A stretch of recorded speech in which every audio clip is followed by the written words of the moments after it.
En una nueva emisión de Diálogos de Horizontes del Sur. Tenemos a Ricardo Aronskin, que no sería correcto decir que es un invitado, porque Ricardo Aronskin es parte del staff de la militancia orgánica de Horizontes del Sur y compartimos además otras historias, así que vamos a hacer una conversación con Ricardo, que nos conocemos bastante para dónde va cada uno.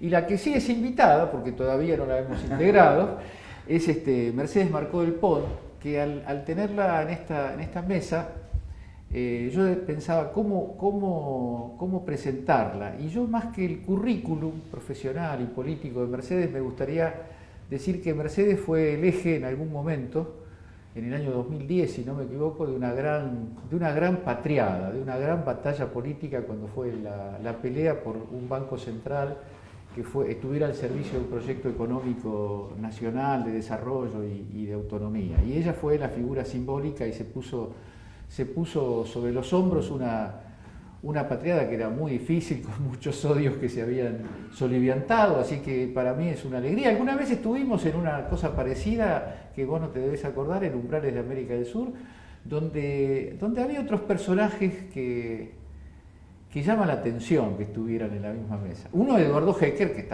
era bastante lógico, y el otro era González Fraga. Ajá. Hace mucho tiempo. Hace mucho, más bien muchísimo, pero dejémoslo bueno, ahí. Pero acá estamos juntos. Bueno, en esta línea de hablar con toda la libertad y de lo que vaya surgiendo, yo quería tirar un disparador para que todos lo acomodemos y reflexionemos sobre eso. Yo le decía informalmente a Mercedes que a mí me llama la atención, teniendo muchas historias de elecciones y de elecciones más dramáticas, elecciones menos dramáticas, elecciones de medio término, presidenciales. Esta tiene, para mi modo de ver, y lo quería consultar con ustedes, especialmente desde el punto de vista económico, aunque no tiene por qué ser solamente desde el punto de vista económico, lo especial es una serie de acontecimientos que se dan desde la propia política oficial, o desde, eso lo evaluaremos, o desde cierta impotencia de la política oficial, o de una combinación de ambas variables. Estamos a punto de una elección bastante dramática, por lo menos los actores que participan la muestran como tal, y yo coincido en eso, donde el gobierno, lejos de exhibir una política flexible, de apertura, de concesiones, de mejoramientos circunstanciales, esa cosa que llamamos electoralismo, ¿no? El electoralismo suele venirle bien a los pueblos, porque en el periodo electoral pueden incluso mejorar un poco por lo menos fugazmente, sus condiciones. Acá tenemos todo lo contrario. Hoy es un día de salto del precio del dólar, de un acontecimiento, nada menos que una desaparición forzada de un militante, conflictos autoprovocados por el gobierno. Esa es un poco la invitación a pensar en eso, porque, bueno, con Ricardo hablamos más seguido. Generalmente Ricardo habla de una especie de ausencia de proyecto, y de que el único proyecto son los negocios. ¿Hay un proyecto? ¿No hay un proyecto? Si hay un proyecto, ¿cómo se explica esta víspera electoral tan cargada de angustias, de zozobras populares, y no solamente populares, sino del mundo económico en general? Me gustaría tirar ese disparador. Yo creo que el equipo gobernante desde un principio le reó fiero al diagnóstico que hizo, no solamente sobre la situación argentina, sino fundamentalmente en el contexto internacional en el cual iban a plantear este ensayo de reinstaurar un esquema absolutamente neoliberal de apertura comercial y de financiera. Y entonces haber jugado todas las fichas a ese posicionamiento respecto a los mercados financieros internacionales que le dieron la espalda desde el primer momento. Haber desatendido y no darse cuenta que lo único que tenían que cuidar era el mercado interno, que era lo único que les iba a garantizar no perder ese capital político al que vos te estás haciendo referencia, y que había que cuidarlo, obviamente no abriendo la economía a las importaciones, sino también planteándose, por ejemplo, no esa obcecación por bajar el salario, desplomar el salario como lo redujeron el año pasado, y que sigue ocurriendo en la actualidad. Me parece que estos muchachos, además de que hacen buenos negocios, ¿sí? No tienen muy en claro cómo funciona el capitalismo en esta etapa de financiarización, ¿no? Y cuando recién hablamos de que, bueno, a ellos mismos le están haciendo la corrida, sí, le está haciendo la corrida en el periodo preelectoral, obviamente porque hay tensiones preelectorales, pero fundamentalmente porque hay una situación muy vulnerable del sector externo, y todos los actores económicos se están dando cuenta, los actores económicos que pueden pulsearle a un gobierno, con el agravante de que este gobierno, el Banco Central, recién hacías esta reflexión acerca de lo que significó en el año 2010 modificar la Carta Orgánica, pero además hubo todo un proceso previo que fue que el Banco Central recuperó cierto margen de maniobra y pudo pulsearle a los mercados, porque la verdad que a Cristina le hicieron tantas corridas y no tuvimos este drenaje de excedente como que está existiendo ahora a través de la fuga, ingobernable, porque ese es el problema. Ellos trasladaron la capacidad de gobernar el mercado de cambios, el mercado monetario, el mercado financiero, desde el Banco Central al mercado. Que mercados son bancos, son grandes empresas exportadoras de cereales y oleaginosas, son grandes multinacionales que importan también. El mercado son más actores que los bancos. Los bancos en todo caso son los que intermedian la relación del sistema con estas grandes grupos concentrados. Entonces me parece que en poco más de un año y medio el gobierno ha generado un monstruo en términos de dinámica insostenible que no saben cómo manejarla. Eso es lo más preocupante, me parece. ¿No tenemos que poner contentos o no, preocupados? yo creo que nunca nos podemos poner contentos frente a una situación, frente a un desenlace que lamentablemente se perfila como un desenlace de crisis del sector externo. Que gane Cristina o que gane Macri va a modificar ese desenlace, creo que no. En algunos casos a lo mejor se ponen más nerviosos los mercados si nos va bien en la próxima elección. Creo que puede ser un catalizador también para que pongan un freno, ¿no? Porque lo cierto es que gran parte de esta criatura que han podido generar es producto del endeudamiento, y todo depende del endeudamiento, y yo creo que es una de las cosas que sí en el Congreso se le puede poner un freno al endeudamiento externo, se le puede poner un freno. Ahora, Mercedes, yo quería interceder y tocar también para el lado de Ricardo. ¿Cómo es eso de que se puede defender el mercado interno? ¿Cómo es que este gobierno, este proyecto podría haber optado por defender el mercado interno? Porque a mí me da la sensación, y también lo pongo en discusión, que el cambio de manos de una gran porción de la riqueza entre el capital y el trabajo es como el ADN de ellos. Sí.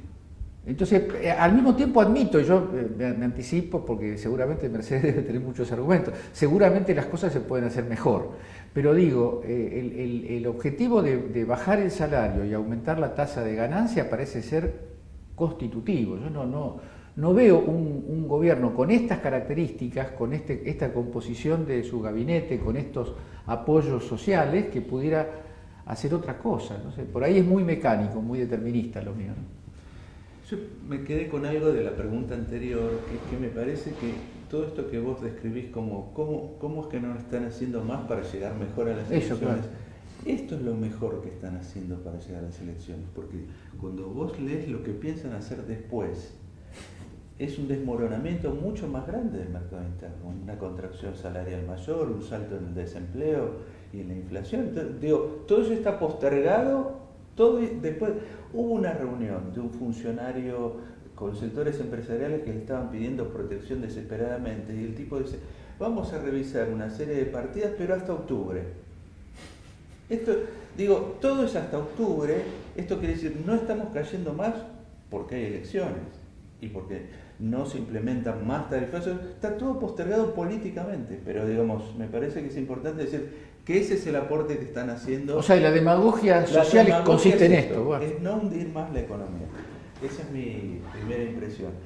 Y lo segundo tiene que ver con que yo ya lo estudié en el periodo menemista y de la Alianza.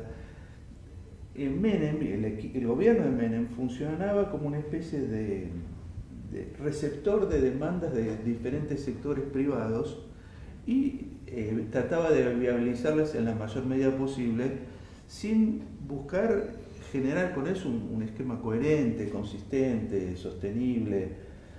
Yo tengo la teoría de que se sigue 10 años y medio, casi 11 años, con la convertibilidad, siendo una locura desde el punto de vista internacional, nadie la recomendaba, ni el Fondo Monetario, y siguen con un tipo de cambio fijo enloquecido, porque había demanda de sectores, básicamente sectores que fugaban plata al exterior, de que el tipo de cambio se mantuviera barato para poder aumentar la cantidad de fuga.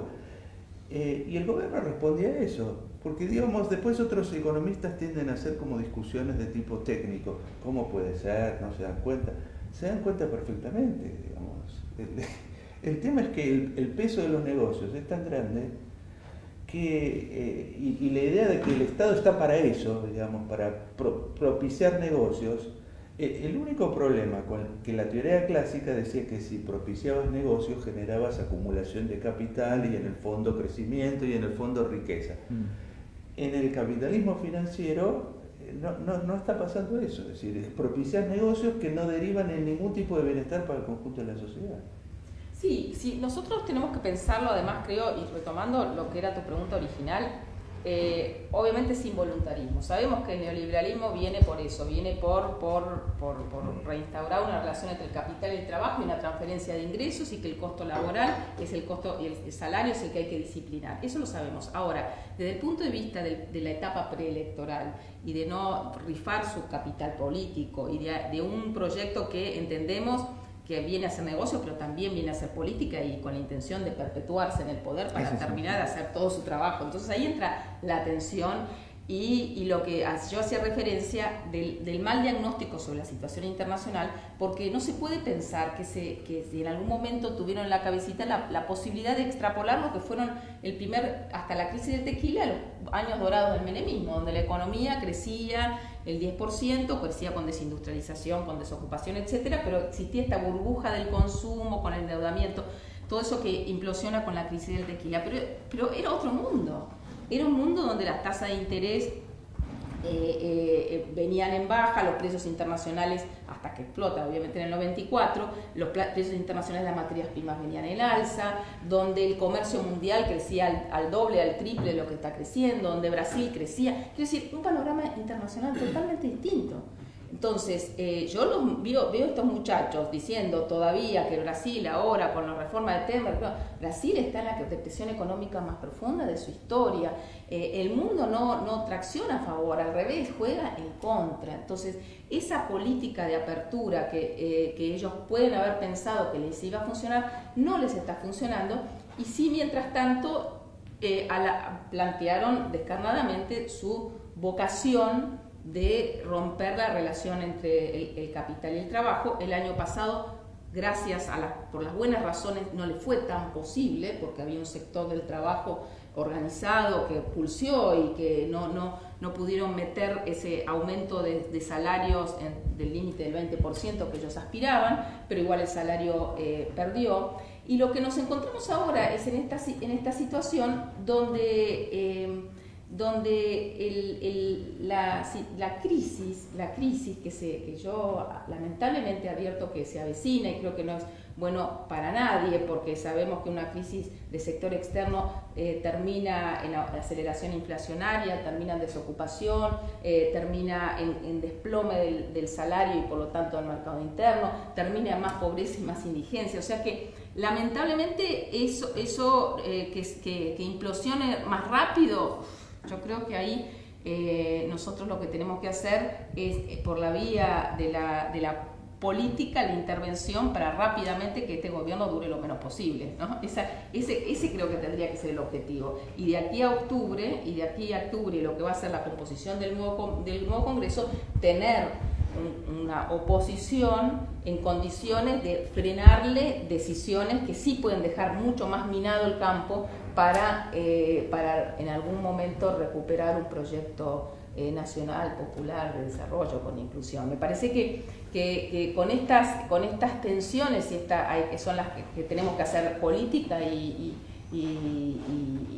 discusión y debate, ¿no? Y debate acerca de lo que obviamente ya creo que para gran parte de la sociedad está en claro que esto es algo que no cierra. Hay algún sector que todavía tiene me parece, alguna idea de que esto es malo ahora, pero que en algún momento puede revertir en algo positivo, y me parece que eso cada vez también está quedando más en evidencia, que esta idea de un gobierno de ricos para ricos es así, y es lo que es la obligación de tener cierta memoria histórica y de mirar hacia atrás y ver qué son los episodios de proyectos neoliberales, creo que repotenciados en este contexto mundial tan complicado, ¿no? Yo veo que en el mundo de los colegas de ustedes funciona cada vez más una suerte de pensamiento mágico. Me apareció con lo que vos estás diciendo, porque es difícil sostener argumentativamente esto que están haciendo. Yo los escucho a veces y quería comentarles la sensación de cómo es el dibujo, el mito que han elaborado. El mito que han elaborado es que lo que se frasea más o menos así: lo que está pasando ahora en Venezuela es lo que nos esperaba a nosotros, y tenemos que agradecer que Macri evitó que la Argentina se convierta en Venezuela.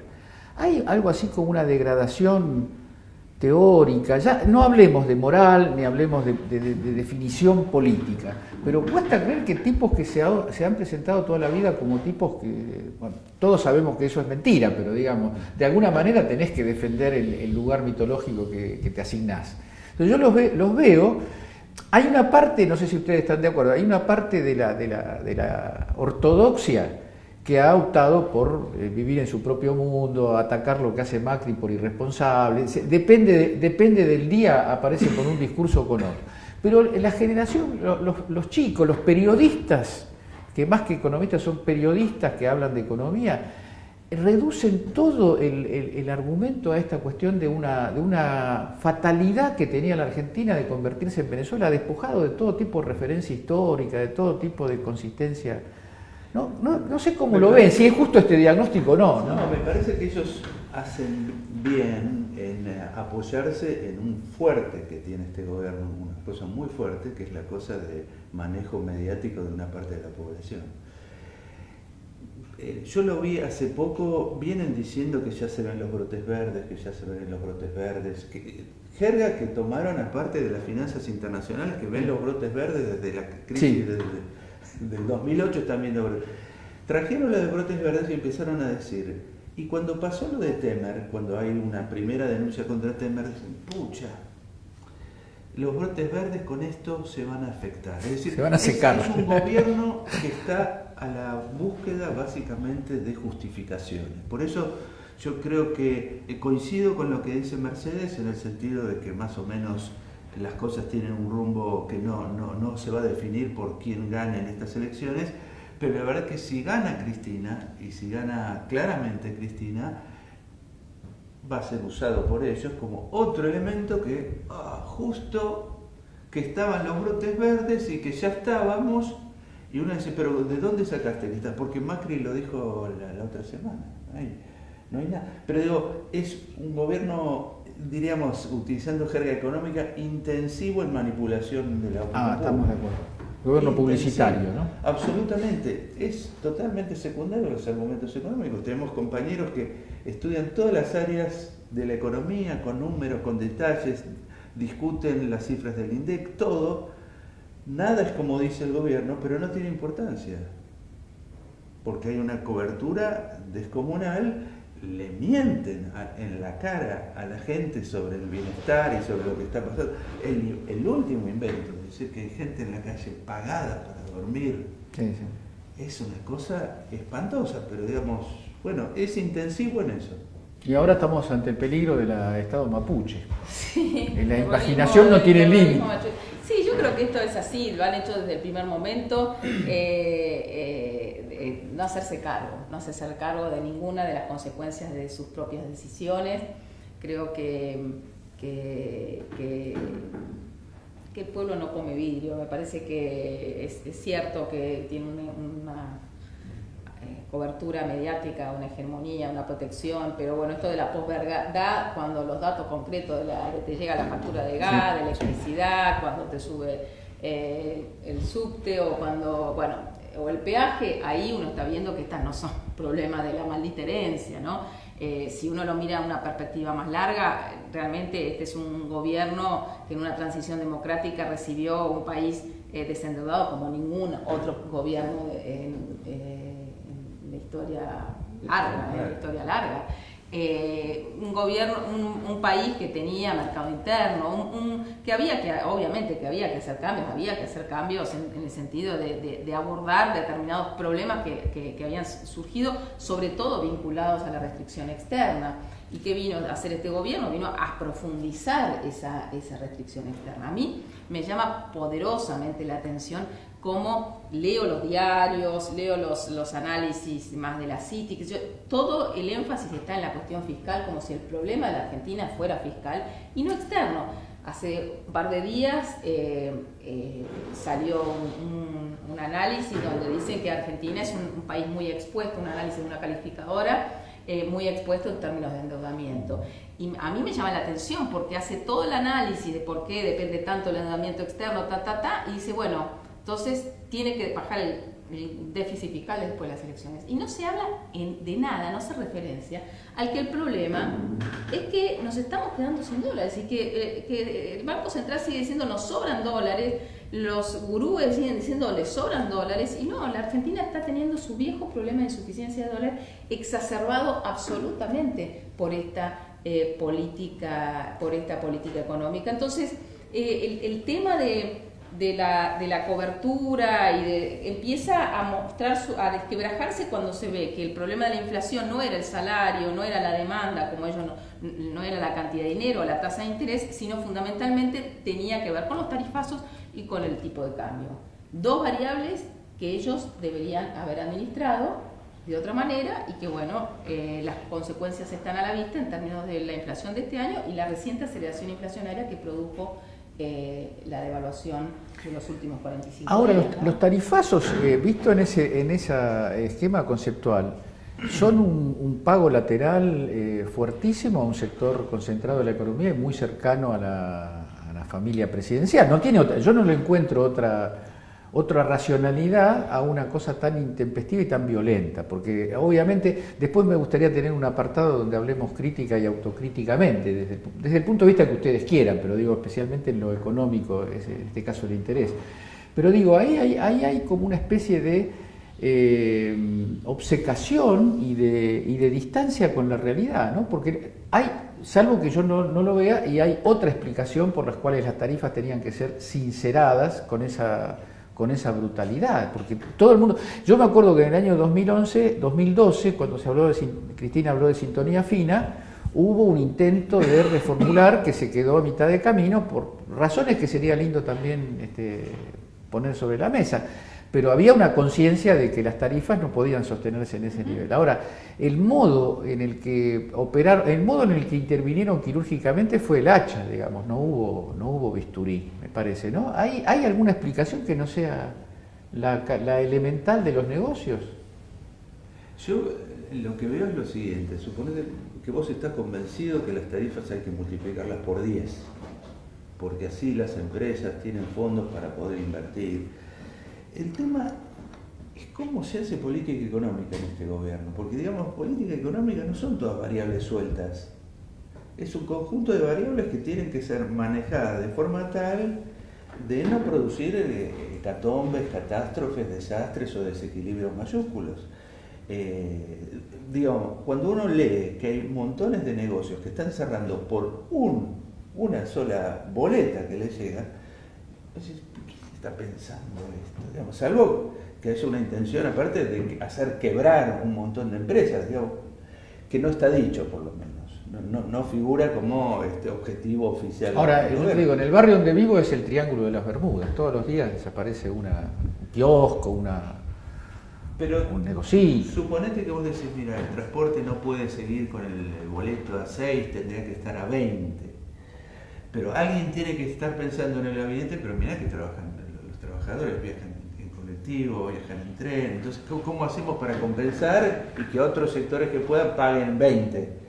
Pero da la sensación que es todo suelto, digamos, Aranguren está trabajando sobre su cuadro tarifario y el otro está trabajando sobre sus metas de inflación y, digamos, no hay ningún tipo de coherencia y no me sorprende porque Macri no es economista ni es político. Esto quiere decir, no tiene una formación política avesada, ni es un economista, incluso liberal, que tiene idea que hay un cuadro complejo de cosas que si tocas uno afectan los otros, y acá es como, che, hacé lo que quieras, yo te banco, hacé lo que quieras, yo te banco, el resultado es... Y la política es Durán Barba y la manipulación de la opinión Mientras pública. puedas manipular, ¿cuál es la política? Manipular. Te la hacen La Nación y Clarín, más la red de medios oficialistas.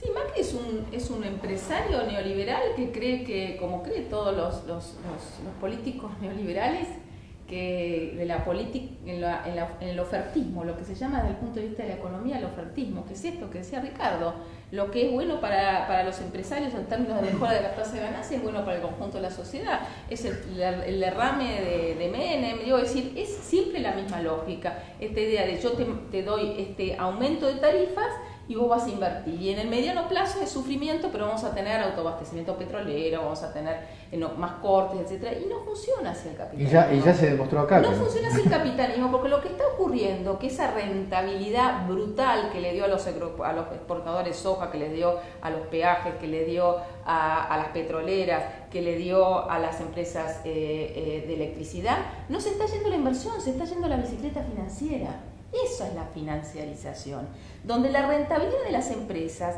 no se genera ya fundamentalmente en la producción de bienes, en la producción de riqueza, en la economía real, sino que se produce en esta cosa ficticia que es la valorización financiera, que es lo que está ocurriendo en la Argentina. Si no se entiende esta corrida cambiaria, este proceso de fuga, este Banco Central que no puede hacer nada, no puede bajar la tasa de interés, porque si la baja generó una liquidez, un excedente, todo eso es ahorro de parte de estas grandes empresas que lo pulsea, le dice, mira, no me bajes la tasa de interés, no me voy, mañana me voy ya al dólar. Entonces, están en esta cosa que es lo que yo hacía mención de que es terrible en un país subdesarrollado, concentrado, extranjerizado como la Argentina, que el Estado tan rápidamente haya perdido capacidad de hacer política económica. La regulación de los movimientos financieros, por lo que yo entiendo, es la desregulación de eso terminó siendo el núcleo duro del desbarajuste, ¿no? Pero que ese fue el núcleo duro. Eso también una de las discusiones que nosotros comunicacionalmente perdimos, que fue por qué nosotros decidimos regular la cuenta capital. Rápidamente nos metieron cepo. Pero era eso, muchachos, nos estamos quedando sin dólares. ¿Cómo administramos esta insuficiencia de dólares? ¿Devaluamos, nos endeudamos o tratamos de que los dólares se utilicen para bancar el funcionamiento de la economía? Y ellos están entonces... Que cuando Macri, insisto, a mí me sorprendió cuando un diálogo que tuvo Macri con Vargas Llosa, cuando Vargas Llosa le pregunta cuál fue su principal decisión desde que asumió el gobierno, él le dijo, sacamos el cepo porque el cepo era el símbolo de la falta de libertad en la Argentina. Exacto, sí. Esa era la definición publicitaria que la siguen. Pero bueno, ahora lo que está demostrando que liberaron todo y se le está yendo. Macri tiene más fuga de lo que tuvo Cristina. Y la fuga no empezó cuando a Cristina le empezó a ir bien en las encuestas. Empezó desde que llegó al gobierno. Lo que pasa es que se disimulaba con deuda, se disimulaba con algunos que tenían dólares y los vendían para hacer bicicleta con las LEVAC. Y todo eso se fue como siempre ocurre, se agota. El tema es el timing. ¿Cuántas espaldas tiene la Argentina para seguir endeudándose para que se vaya por el lado de la... Hoy aprobaron otro bloque de endeudamiento. Parece que la cuestión sigue... Con el panorama que estamos hablando no puede ser de otra manera. La única forma de emparejar la cancha es traer más dólares de afuera como de lugar. Sí, yo creo que tiene sus límites y para ellos no debería ser un dato menor. Lo que primero que salió una calificadora hace unos meses y que fue un cimbronazo, dijo no sos un mercado emergente, sos todavía un mercado de frontera. Hace 2 días esta otra calificadora que le dicen cuidado o inversores, que Argentina está muy expuesta entre los países emergentes. Y todo eso no ayuda. Ahora hicieron un pase con el Banco Central, con otros grandes bancos, pero es un endeudamiento caro y a cortísimo plazo, pero ya se están fumando la mitad en casi 3 días de esos dólares que entraron para viabilizar esta fuga.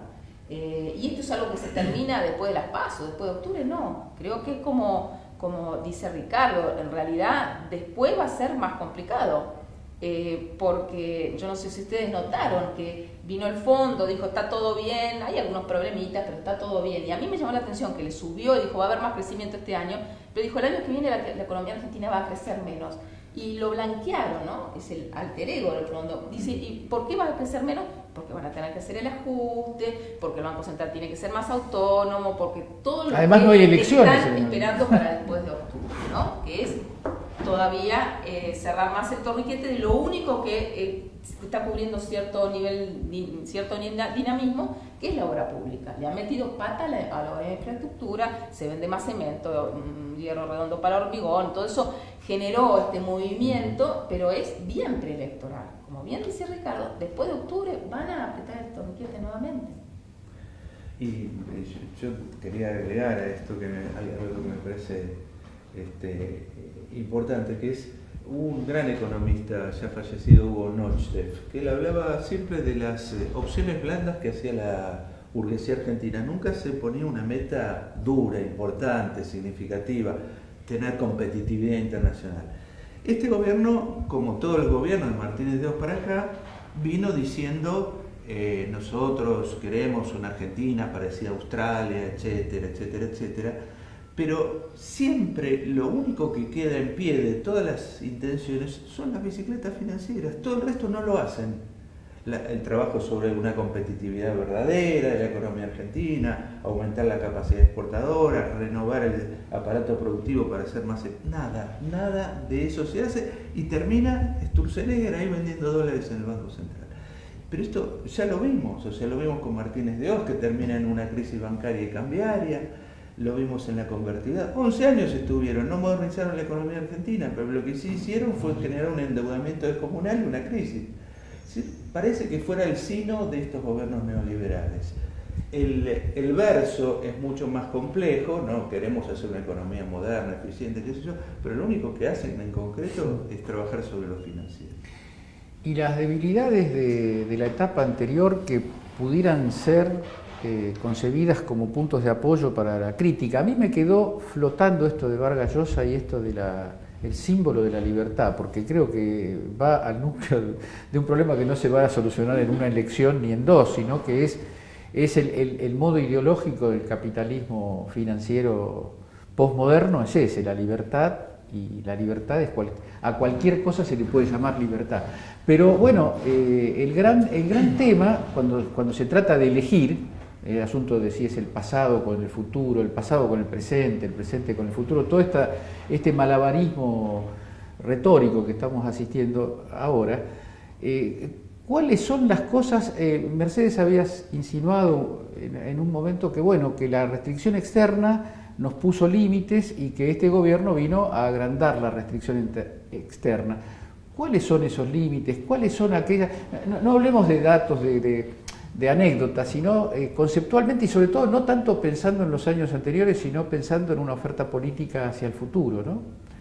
Sí, los límites tienen que ver con una componente histórica de los países subdesarrollados y de Argentina, que es la restricción externa vinculada a la matriz productiva, ¿no? Y eso, cuando empezaron a caer los precios internacionales, nos dimos cuenta que habíamos crecido, la industria había crecido, pero no se había transformado realmente en profundidad nuestra estructura productiva y que seguíamos muy dependientes de los precios de las materias primas, fundamentalmente de la soja, que éramos una economía que no sustituyó suficiente importaciones y que cada vez que crecemos importamos más y esto nos aumenta el problema de restricción externa. Desde el punto de vista, y a mí me tuve que estar en el Banco Central y quizás poner a verlo más de cerca el fenómeno de lo que significa la fuga de capitales de los propios argentinos, ¿sí? Que es esta discusión que en el mundo se habla de limitar la fuga de capitales, el ingreso y salida de los capitales golondrina del resto del mundo, pero situaciones como la de la Argentina, donde el dólar es un activo financiero de los argentinos, no se replica en tantos lugares del mundo, y no se replica porque no lo dejan hacer directamente, no es porque nosotros somos una rara ave. O sea, en el resto del mundo no hay tanta libertad como acá. No hay tanta libertad. En Brasil, yo cuento la anécdota, cada vez que entro a mi home banking me pone un cartel el Banco Nación que me dice tiene a disposición su caja de ahorro en dólares. Yo no la pedí, me la ofrecen. En Brasil no se puede tener una cuenta de ahorro en dólares. En Brasil no podés comprar un departamento en otra moneda que no sea el real. Quiero decir, este estímulo además muy perverso que está impulsando este gobierno del volver al bimonetarismo es realmente un condicionante muy fuerte para que Argentina en el futuro pueda encarar un proceso distinto de desarrollo, de inclusión, de industrialización, porque te hace muy, muy dependiente entonces de estos mercados financieros que te bajan o te suben el pulgar. Entonces, de una mercancía que no producimos. Que no emitimos. Es que a mí me pasaba mucho. Cuando yo discutía con otros banqueros centrales me decían, no entendemos lo que ocurre en la Argentina. Y volví acá y me poco más que era cuando uno trataba de explicar por qué el famoso cepo era algo que beneficiaba a las mayorías y que en realidad le complicaba a aquellos pocos argentinos, porque en términos del conjunto de los argentinos muy pocos, que esos dólares tenían que ser utilizados para generar trabajo en la Argentina.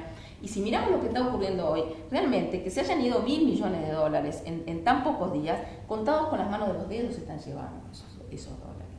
Entonces, eso es producto de que estos muchachos vinieron y abrieron todo. Entonces, el tema de la necesidad de regular los movimientos de capitales de los de afuera y de los de adentro, de los sectores más concentrados, creo que es casi una discusión que nos tenemos que dar como contradicción principal para decir, bueno, ¿y después qué? Después hay que industrializar.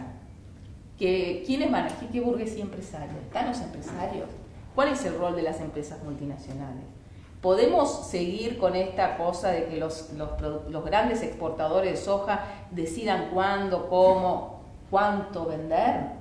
Quiero decir, esta es, creo que, pensar en un Estado que tiene que generar nuevas institucionalidades acorde a los desafíos que tenemos de desarrollo y de transformación productiva hacia adelante. Obviamente es una herejía desde el discurso que estamos escuchando, donde dicen es el mercado el que tiene que decidir, que desaparezca el Estado, por algo que todos los días le tiran esta política desde el primer día del gobierno, trató de erosionarla, el concepto de lo público, el valor de lo público, del empleado público, del Estado que interviene y nos pone un pie en la cabeza, esta cosa de descalificación permanente. Creo que es lo que necesita el gobierno para poder avanzar mucho más libremente con su proyecto. Y parece ser el núcleo de la discusión que tenemos que dar, ¿no? Es el núcleo de la discusión que tenemos que dar, creo. Es el núcleo de la discusión. Sí, Ricardo. Sí, no, escuchando a la Mercedes me recordaba un título de estos días de un diario que decía: el gobierno logró frenar al dólar con fuego amigo, ¿no? Y el subtítulo era que banqueros y exportadores habían estado colaborando con el gobierno. No puede ser que un Estado nacional, que un país dependa de algunos sectores muy concentrados, pero que pueden efectivamente determinar la caída de un gobierno, como ocurrió con Alfonsín. Y esto todavía no lo procesamos y no lo discutimos. Y se vuelve a darle los instrumentos necesarios para hacer lo que quieran, el poder de veto supremo sobre cualquier política económica. Me parece que así no funciona la democracia. Creo que hay un problema finalmente político, que es que con tanto poder del mercado y con un Estado despojándose de todo instrumento, la cuestión es que son 20, 30, 50 empresas las que definen el destino del país. Y si tenemos que decir en 3 minutos entre todos algo que dé esperanzas en un cuadro tan complicado. Yo creo que la esperanza es el gran parte del pueblo, de la clase trabajadora movilizada. Creo que eso es la esperanza de la reacción social frente el hecho tan inédito y terrible de que tenemos un desaparecido, como vos decías al principio, y que vamos a ir el viernes a la Plaza de Mayo, y que está habiendo una presión social que a lo mejor en temas tan específicos como lo económico, esto que estamos charlando, no tienen la capacidad o la información como para reclamar por eso, pero creo que temas de la deuda, de la flexibilización laboral, que es otra de las cosas por las que vienen, son discusiones que se van a dar en el próximo Congreso. Y creo que frente a eso hay una sociedad que tiene conciencia de lo que recuperó en términos de derecho y que lo va a defender. Ricardo, ¿no? Sí, coincido mucho con lo de Mercedes. Me parece que tenemos a nuestro favor, desgraciadamente, que esto es inviable, o sea que esto no termina bien, no termina consagrando un modelo a la chilena que se sostenga en el tiempo. Y segundo, me parece que Argentina, por suerte, viene con reservas políticas, intelectuales, ideológicas, culturales, que hacen que no sea una sociedad aplanada, apisonada y derrotada, sino que tenga suficientes energías todavía para decir: esto no nos gusta, queremos otra cosa, podemos vivir mejor, está demostrado que se puede vivir mejor, ¿por qué tenemos que someternos a este tipo de experimentos? Bueno, les quería agradecer mucho a los dos. Muchas gracias.